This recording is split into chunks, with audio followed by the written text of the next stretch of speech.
For those of you who just tuned in, but you were expecting a woodworking, upcycling, or refinishing video, well, let me give you a teaser about what's coming up. Underneath this cloth, I have what I would consider my second favorite of all time project, right behind the William Morris chair, which I'll have a link to that right up there.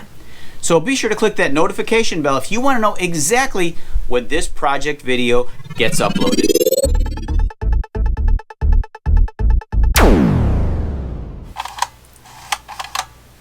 Do you remember looking through viewmasters like this? This one here is 3D, but I'll bet you've never seen a viewmaster projector. It takes the same discs and displays the pictures up on the wall. Today on Alley Pick, I've got a bunch of toys and games from the 1950s. I'm not sure how popular they were because, well, I wasn't even alive back then. But they're still fun to look at and play with today. I'm not sure how many I'm going to get to, so let's get started. Here's the place where this viewmaster was made. Tonight, our success story cameras have come to Sawyer's Incorporated, located just 9 miles southwest of Portland on the main highway between Beaverton and Tigard at Progress, Oregon. Here on a 14-acre tract surrounded by the rich natural greenery of the Northwest, the great Sawyer's plant is housed in 10 buildings, about 4 acres of floor space, close to 200,000 square feet of working area.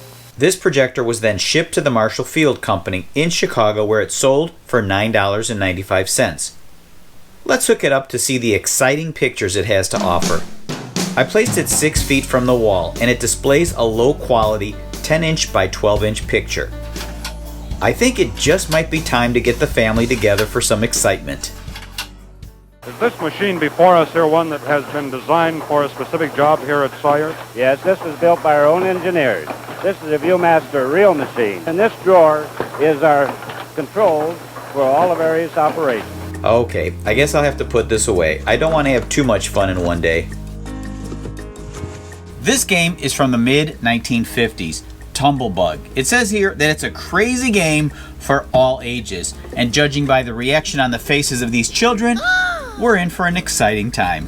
Tumble Bug is for 2 to 4 players. Each player takes a chip marker and places it on the square of the color that they predict will win the race. The first person to win 5 races is the Tumble Bug champion. This is still a fun game for kids and adults.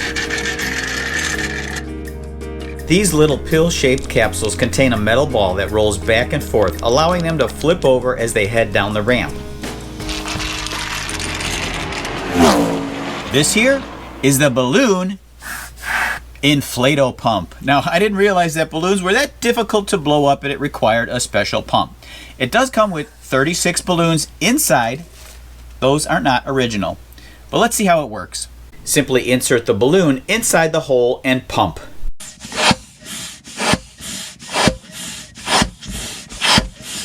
You do need to squeeze the neck of the balloon between pumps to keep the air from escaping.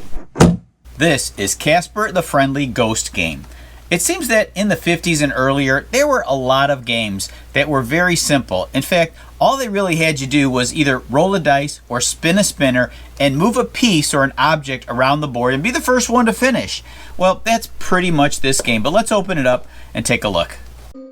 The object of the Casper game is to be the first player to move all 4 of his playing pieces, or ghosts, around the spooky path and enter the haunted house. There are a bunch of rules, including capturing another's player piece and sending them back to the starting point. This game is called Rich Uncle, the stock market game. It's made by Parker Brothers and has a bit of a Monopoly flair to it. In fact, doesn't this guy look familiar? The object of Rich Uncle is to be the first player to acquire $50,000. The board is extremely well made and has a solid wood frame on the back. The board is constructed with a slot that fits onto the box to create a unique playing experience. The Daily Bugle here is the Rich Uncle's newspaper and contains his column of advice. If I had more time, I would love to play this game, but I can't. I've got stuff to build. Here's another Parker Brothers game called Finance. It really seems like they're trying to capitalize on the Monopoly game. It says it's fun for the whole family. Hey kids, come play Finance. We're going to have a lot of fun. It even has these little houses inside that look like the houses you'd find in a Monopoly set. Let's check it out. Finance is played by throwing the dice and moving around the board. Sometimes you buy property, receive a reward, draw a chance card, or win the sweepstakes. Other times, you pay rent. The player who owns all the houses and lots wins the game. Here's another finance game. I'm starting to see a trend here. This one is by Milton Bradley, and it's called How to Succeed in Business Without Really Trying. It says it's for ages 10 to adult. Frankly, I don't see a lot of 10-year-olds getting too excited, but I could be wrong. Let's find out. Here's a small Milton Bradley brochure on other popular games available at that time. This game is a spoof on big business and an exaggeration of people found in almost every organization. The object of the game is to become the chairman of the board. As you move across the board, you advance into higher positions in the business organization. A game from the 1950s that doesn't involve money. This one here is the Uncle Wiggly game. It does, however, have you take a character, in this case a little bunny, hop around a board and be the first one to get to the end. Pretty typical of a lot of games back then. Let's open it up, check it out. Pick your Uncle Wiggly color game piece. These are made out of die-cast metal. There are white cards and red cards. Some of the white cards will send you to the Bow Wow Doghouse, Cluck Cluck Chicken House, the Bushy Tail Squirrel Tree, or the 5 and 10 cent store. The first player to get to Dr. Possum's office wins the game. And here we have ABC Television, Jan Murray's Treasure Hunt. This one is fun and suspenseful for the whole family. Let's find out.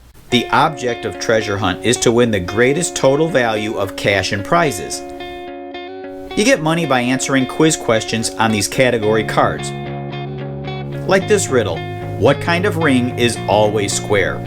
Answer, a boxing ring. You have to answer the questions before the timer runs out, but this one here has solidified. So thanks for coming over to my house today and playing toys with me. If you haven't seen last week's video about toys and games from the 1960s, be sure to check it out. Oh, you better head home now. I think the street lights just came on.